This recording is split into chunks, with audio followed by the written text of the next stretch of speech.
Will Levis should be the Tennessee Titans starting quarterback going forward, and that means it's time to trade Ryan Tannehill. I'll talk about that and more on today's edition of the Locked On Titans podcast. Let's get it. You are Locked On Titans, your daily Tennessee Titans podcast, part of the Locked On Podcast Network, your team every day.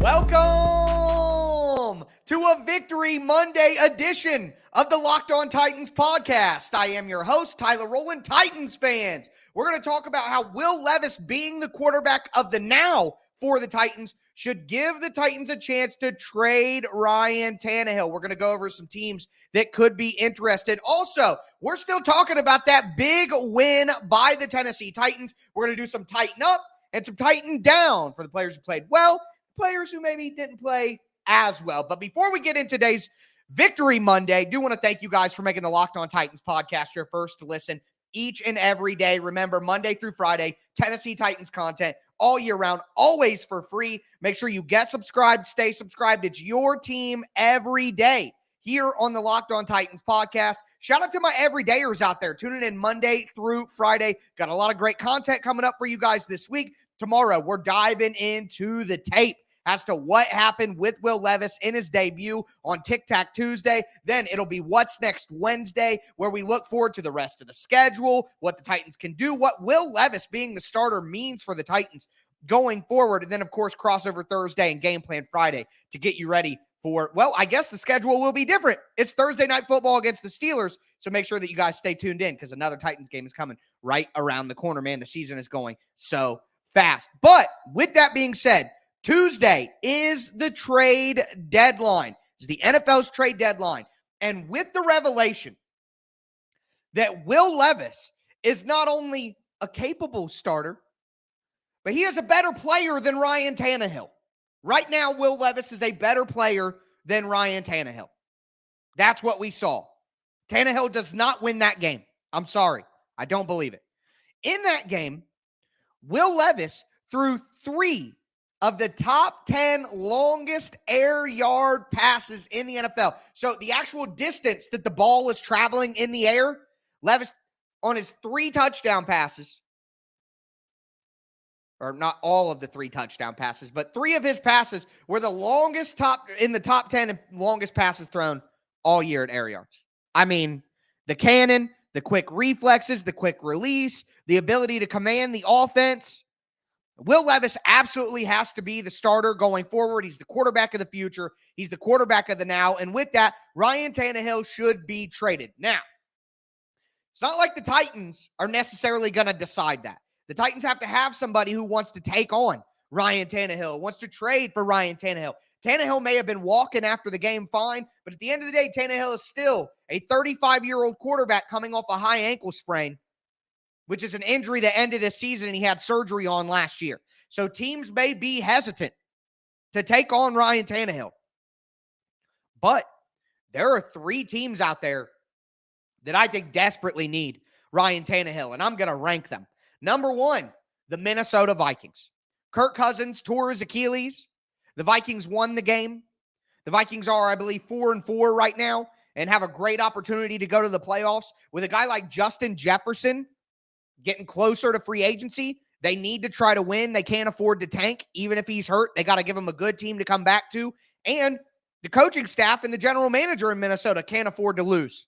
All right? So Minnesota making a trade with the Titans on Monday to get Ryan Tannehill makes a ton of sense. It makes a ton of sense.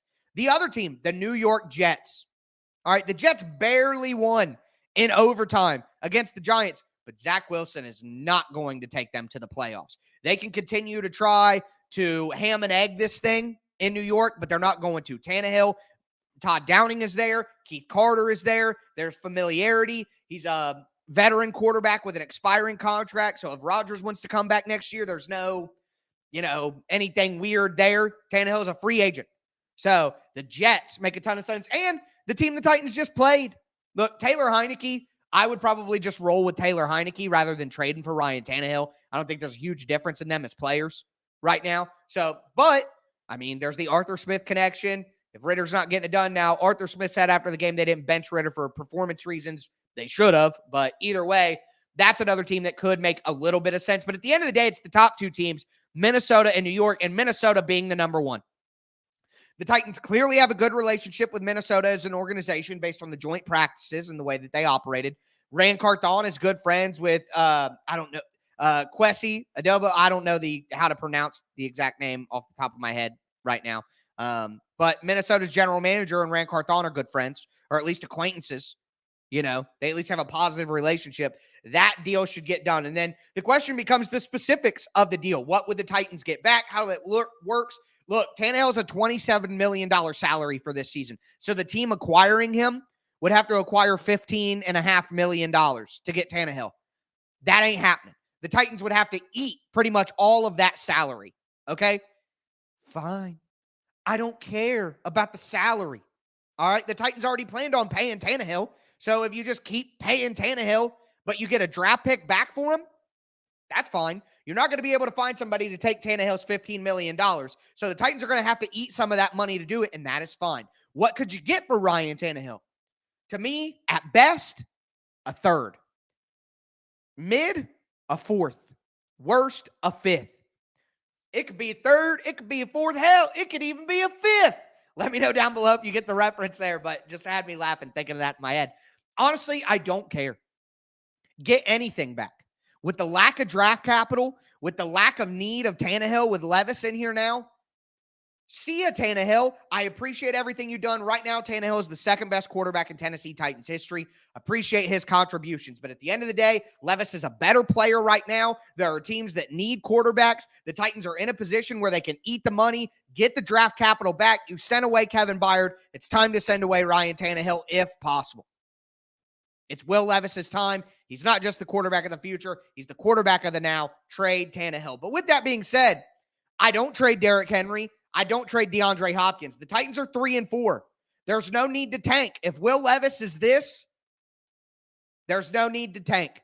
It's time to play football. Keep Hopkins. Keep Henry. Trade Tannehill. You get a fifth and a sixth back for Byard. You get a third, a fourth, a fifth back for Tannehill. Now you have draft capital. You can move around in the draft and make the roster better, along with the $100 million in salary cap space you're going to have. Woo! It's a good time to be a Tennessee Titans fan. That's all I know. That's all that I know. But with that being said, we're going to continue talking about the Titans' 28-23 win over the Atlanta Falcons. We're going to do Tighten Up, Tighten Down, talk about the good and the bad performances individually in that game. Before we get into it, though,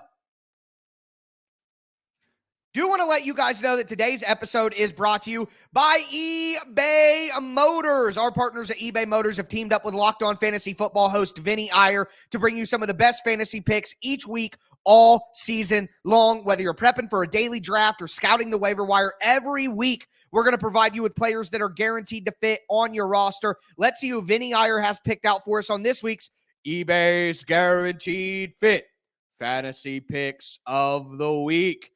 Panthers running back Chuba Hubbard got the lead duties in Week 8 against the Texans, despite Miles Sanders being available. Although Hubbard struggled to get it going in that matchup, he should find more running room back at home against the Colts. The Panthers' power running should yield better results, but Hubbard can also have a bigger impact in the passing game to deliver an all-around performance as a fantasy sleeper. Vinny Iyer from Locked On Fantasy Football is going to help you win your fantasy championship.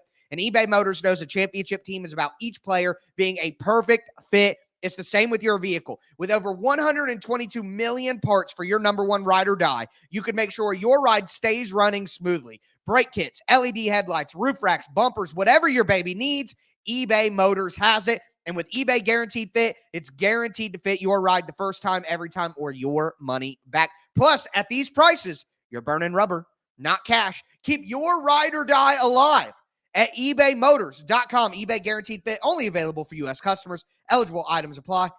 Exclusions apply as well.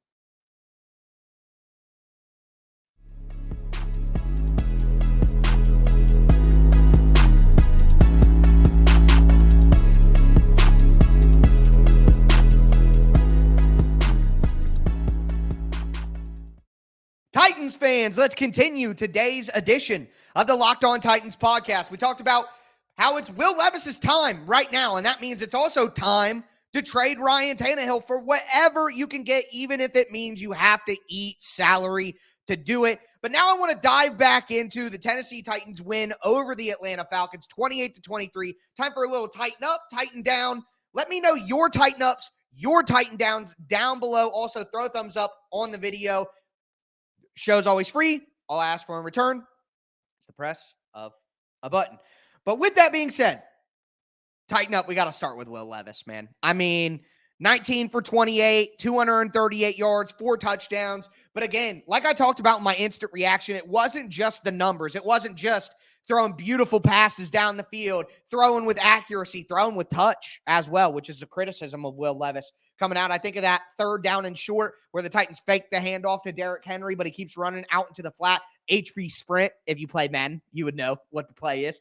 But HB sprint, and he just I mean, he could fire a pass to Derrick Henry, but is Derrick Henry going to catch it? Can he get his hands up? Blah, blah. But no, he just boop, tosses a little light touch throw, boop, over, and Henry just corrals it like a little baby. It reminds me of the Flash movie when Flash is throwing all the babies out of the hospital. I mean, just boom, an easy. And it was 3rd and 1, but that's a first down. And Will Levis could easily drill that pass in, but having the confidence, having the wherewithal, and understanding the situation, just dumping that off to Henry for a nice easy catch. Move the drive along. You know what I mean? That is the stuff that I was excited to see. I knew the dude could bomb it down the field. I knew that he was huge and he could run the quarterback sneaks and blah, blah, blah, blah, blah. But seeing the touch, seeing the accuracy, seeing the patience, seeing Levis move in the pocket, it actually made the Titans offensive line not look that bad.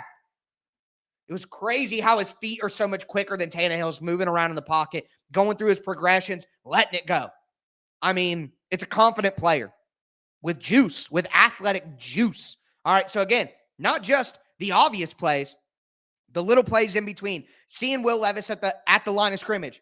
Vegas, blah, blah, making changes, adjusting, cannon plays, going to the other option, moving guys around. He had command of the offense. Did not look like a rookie quarterback. Did not. And that was what was more impressive than anything was his command of the offense. And he looked like a pro out there. So huge tighten up, of course, to Will Levis. Another tighten up to DeAndre Hopkins. Looked like a superstar wide receiver. Top 15, top 20 wide receiver. Now, the realities are still the realities. Hopkins is struggling against press coverage. He's having a hard time getting off physical press coverage at the line of scrimmage. But if he can get into his route and he can find holes in the defense and he can sit down and he can use his craft and his intelligence to sell routes to defenders to get open. I mean, he got open down the field a ton in this game. So excited to watch the film, take a look at what happened, the all 22 of you. I'm going to be breaking it down for you guys. The film review will be tomorrow on Tic Tac Tuesday, also at alltitans.com. I write for Sports Illustrated. I do full 10, 15-minute film breakdown videos on alltitans.com. Go there and check it out. Follow me on Twitter at Tic Tac Titans as well for all my film content. It's a good week to dive into the film, and there's no better place to do it than here with me on Locked On Titans. But and in my opinion, I'm the film goat here with the Tennessee Titans. Shout out to No Flags Film. He does great work. The Music City guys do a pretty good job, but I'm a bet on me. All right. With that being said, though, moving forward, Derrick Henry, 22 carries, 101 yards. Wasn't an excellent performance. Also love the little quick screen to Derrick Henry. It wasn't a quick screen. It was a play action pass, and Henry just kind of leaked out. They had a lineman leak out with Derrick Henry as well, so it can turn into like a little bit of a baby screen. Tim Kelly, man. We're going to get there. But I just thought it was a good game from Derrick Henry. Wasn't super explosive. Quite honestly, there were a couple times Derrick Henry got tackled by the first defender. Prime Derrick Henry doesn't get tackled. There is one play where Derrick Henry goes up the middle and gets taken down by a shoestring tackle. And if that's Derrick Henry a couple of years ago, it's a house call. It's a touchdown for about 60, 70 yards. But hey, still a good performance from Derrick Henry. Took what was there from the defense. Did a really good job. Didn't have negative plays. Also, Jase Spears didn't get the ball a ton, but 3 carries, 27 yards, 9 yards per carry. 3 catches, 9 yards. Had that one screen where he's caught dead to rights and made it happen. Jase Spears is a damn good player. All right. The offensive line, 149 rushing yards total, 2 sacks allowed. I thought it wasn't perfect, and this offensive line isn't good. And Hubbard went out, and NPF had to move over to the right, and Dillard came in, and there were some penalties and bad snaps. But overall, good performance from the Titans' offensive line against a really stout and smart front of the Atlanta Falcons. Tim Kelly, 28 points. The most points the Titans have scored since 2021. 28 points. They did it. They got through the 27-point ceiling. When, again, like I said, my instant reaction, it was not a clean game for the Titans. In this game, with all the mistakes that they made and the penalties and the bad snaps and the fumble and all of that stuff, they would not have won this game normally. But Will Levis won the game. I mean, that's what it comes down to. But Tim Kelly, with all of that, still creating explosive plays, 28 points, setting Will Levis up in good situations, using the mobility, hitting play action, giving him a plan that can be executed. It was Mike Vrabel's decision to rotate the quarterbacks. We're not blaming Tim Kelly for that. Well, I know that Tim Kelly would not have wanted to do that if he was in charge. That is a galaxy brain, Mike Vrabel, reinvent the wheel. I'm smarter than everybody else. We're not just playing the nonsense. All right, we'll get to Mike Vrabel when we get to Titan down. But tighten up for Tim Kelly. On defense, the D-line. When the Titans win, it's always the D-line played well because that's the lifeblood of the team. Jeffrey Simmons, 2 sacks, a forced fumble, 6 tackles. Danico Autry, 1 sack. I thought he should have had 1.5 or 2. 2 passes defended. Those were huge. Autry knocking down the ball at the line of scrimmage. Huge plays. Those are huge. All right. Arden Key getting in there. Harold Landry. I know he got called for the 1 penalty, but if not for that, he would have had 3 sacks. Harold Landry getting more comfortable, coming back from the ACL, and that should be expected. He's been playing poorly, but we should expect that coming back from the ACL. So Landry started to look good. 5 tackles out there today. Set the edge in the run. And speaking about setting the edge in the run game, Travis Gibson did a really good job setting the edge on some of those outside zone runs. Really good job. Really impressed by Travis Gibson. Hope he continues to get more and more snaps. And then finally, Fulton and Sean Murphy-Bunting both had good games. The Falcons were doing their damage over the middle of the field against the linebackers and Eric Garrower. All right. The outside corners, Christian Fulton, Sean Murphy-Bunting, didn't hear from them the whole entire game. They played well on the outsides. And that was something I was worried about coming into is the one-on-one matchups. Titans seemed to play a lot of zone. And the outside corners did a really good job. Finally, though, that's our punter, Ryan Stonehouse, the best punter in the NFL. 8 punts, 420 punt yards, a 72-yard punt, averaged 52.5 yards per punt, had 6 punts inside the 20-yard line. There were a couple of punts that were touchbacks that I thought Stonehouse could have done a better job on, and I'm sure Mike Vrabel will point that out, but what a weapon to flip the field. I mean, how many times did the Titans flip the field, get the Falcons pinned back deep, and then turn that into points? Got the turnover pinned back deep to turn into points. I mean, incredible job by Ryan Stonehouse. I mean, nothing more you could say. Best punter in the NFL. But with that being said, let me know if I missed any Titan ups. It's time to get into the Titan downs, where we talk about Mike Vrabel really did it. And I'm not going to lie. I've been a Mike Vrabel supporter, but I'm losing a little bit of faith in the man from what we saw out there today. I mean, insanity. So let's talk about that in a second. Before we do, though, I do want to let you guys know that today's episode is brought to you by DoorDash. If you're in Nashville right now, you want to celebrate the win, it's a perfect time to DoorDash some Acme Feed and Seed, my favorite restaurant there in Nashville. And the times that I've been there, I've very much enjoyed Acme Feed and Seed. Great brunch, a nice pulled pork hash that's absolutely delicious. I mean, they have a ton of great options for you as well. So you don't got to follow what I do. There's going to be something for everybody. Hop on DoorDash right now. If you don't have it, make sure that you download the app. Use the code LOCKED23. That's LOCKED 23. You're going to get 50% off up to $10 in value when you spend $15 or more on your first order. Subject to change. Terms do apply. But again, download the DoorDash app. Enter the code LOCKED23. You're going to get 50% off up to a $10 value on your first order when you download the app and spend $15 or more. Again, subject to change, terms apply. Make sure that you get it delivered from DoorDash.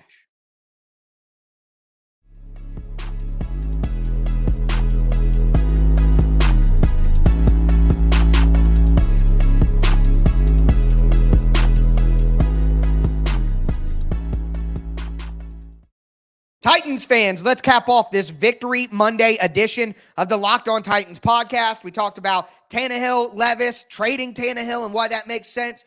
Also talked about the Titan ups, Will Levis balling, the defensive line, doing their thing. But now I got to get into the Titan downs because there were definitely some Titan downs in this game. All right. Before I get into them, thank you guys again for making the Locked On Titans podcast your first listen each and every day. Remember, Monday through Friday, Tennessee Titans content all year round, always for free. Make sure you get subscribed, stay subscribed. It's your team every day. Throw a thumbs up on the video. Shout out to my everydayers. Tighten up, baby. All right, look, Mike Vrabel, what are we doing?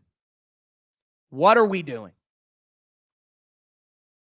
Okay, it was fun. Yeah, we're going to rotate the quarterbacks. We're going to play both of them. Atlanta's got to focus on both of them. Atlanta's got a game plan for both of them. But what are we doing? You put Levis out there, he runs 3 plays, gets a first down, and you take him off the field, and it turns it. Look, Aaron Brewer, not a great snap. Malik Willis could have caught the ball. Malik Willis could have jumped on the ball afterwards. Mike Vrabel said that ball needed to be recovered, and it wasn't. But you know who is really to blame? Mike Vrabel. What are you doing? You, 1, don't rotate quarterbacks. You, 2, don't rotate quarterbacks on the same series. And look, all the Titans players were mad after the game at the fans. Don't boo Malik Willis. Derrick Henry said, why are we booing? He said that both quarterbacks were going to play. Well, you should have anticipated that. Will isn't done. Hopkins, yeah, I didn't like that. I didn't think they'd be like that when I signed here. We're booing Mike Vrabel, being a moron. Why are you taking out Will Levis and putting in Malik Willis? What are you doing? So it may have been Malik Willis that was getting booed, but people were booing the decision. Mike Vrabel, Henry goes, Mike Vrabel said they both were going to play. I don't care if he said it or not. It doesn't make it okay. It doesn't mean that because Vrabel told me he's going to do something stupid, that I'm not going to be mad that it's being done. Just because you tell me you're about to do a stupid thing doesn't mean I'm not going to be mad when you do it. What in the world? Yes, every time he takes Will Levis off the field and puts on Malik Willis, everyone should boo as loud as possible. I don't care. I don't care that it may hurt Malik Willis's feelings. Mike Vrabel has to know his customers are pissed, and this is stupid. Moronic. I think Mike Vrabel is a very good football coach, but his blind spots will be his undoing. What are you doing trying to reinvent the wheel and play multiple quarterbacks? Will Levis looked great. And Mike Vrabel said, yeah, I went away from the quarterback rotation after the fumble. You should have went away from it the moment that you thought about it. What are we talking about here? Are you an NFL football coach and you're that dense to think that that would be a good idea? Man, what are we doing here? I mean, amateur stuff, really. Amateur stuff. And to hear Mike Vrabel called out by the broadcast when it was not a good broadcast crew, it's embarrassing, man. Embarrassing. What are you doing? Tighten down for Tannehill. It's over. It's over for him, but we've talked about that. Tighten down for Chig and Burks. The second-year playmakers are not making any plays. Chig dropped the one pass that was wide open. The Titans should have scored over 30. That was going to be more points. That was, if the Titans go up 21-3 there, the game is over. It is over. Chig dropped the ball, hasn't made plays. Burks is a ghost. I don't think that he should have caught the one that was incomplete down the sideline on the left-hand side. I think Levis put it a little too far outside, but Burks just doesn't show up. It's just not there. He's not a number one. He's not a first-round receiver. I think he could maybe be Corey Davis at best. So it's unfortunate, but it's the truth. Tighten down for Burks, tighten down for Chig, tighten down for Andre Dillard. He's not good. Needs to be a backup. Hubbard got hurt. He had to come in. It is what it is. I'd rather have Dillard in there than maybe some other options, though, like if they were trying to play Jalen Duncan right now. So that's the thing. You get Dillard. Even if he's not good, he goes to a swing tackle. It could be worse. They still operated. They still made it work. Eric Garror. I'm a big Eric Garror fan. I thought he had a really good preseason, but he got attacked over and over and over again over the middle of the field. He didn't do a bad job in punt return, but didn't do a good job either. He's not an answer by any means at punt returner. So let's hope that Roger McCreary comes back next week. Let's hope that the Titans sat McCreary out, hoping that he could play on Thursday night against Pittsburgh Steelers. Aaron Brewer, multiple questionable snaps. Multiple. And number 90 up front, Daniel Onyemata, destroyed the interior of the Titans for points during the game. So, Titan down there for Aaron Brewer in the snaps. Trey Avery gets the unsportsmanlike conduct penalty on punt return. What are we doing, man? Again, so many mistakes by the Titans. Penalties on NPF and Dillard. Drop passes. Stupid decisions by Mike Vrabel.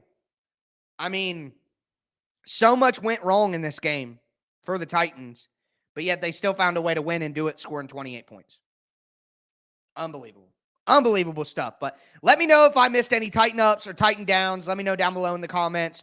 Tomorrow, we're going to dive into the film. Also, could see some trades on Monday. I'll be here to talk about them on Monday night on YouTube for my commuters and my podcast folks on Tuesday morning. But Titans win 28-23. One of the most exciting games we've seen in a long, long time. That is going to do it for me today, though, folks. As always, I am your host, Tyler Rowland, and this was Locked On Titans.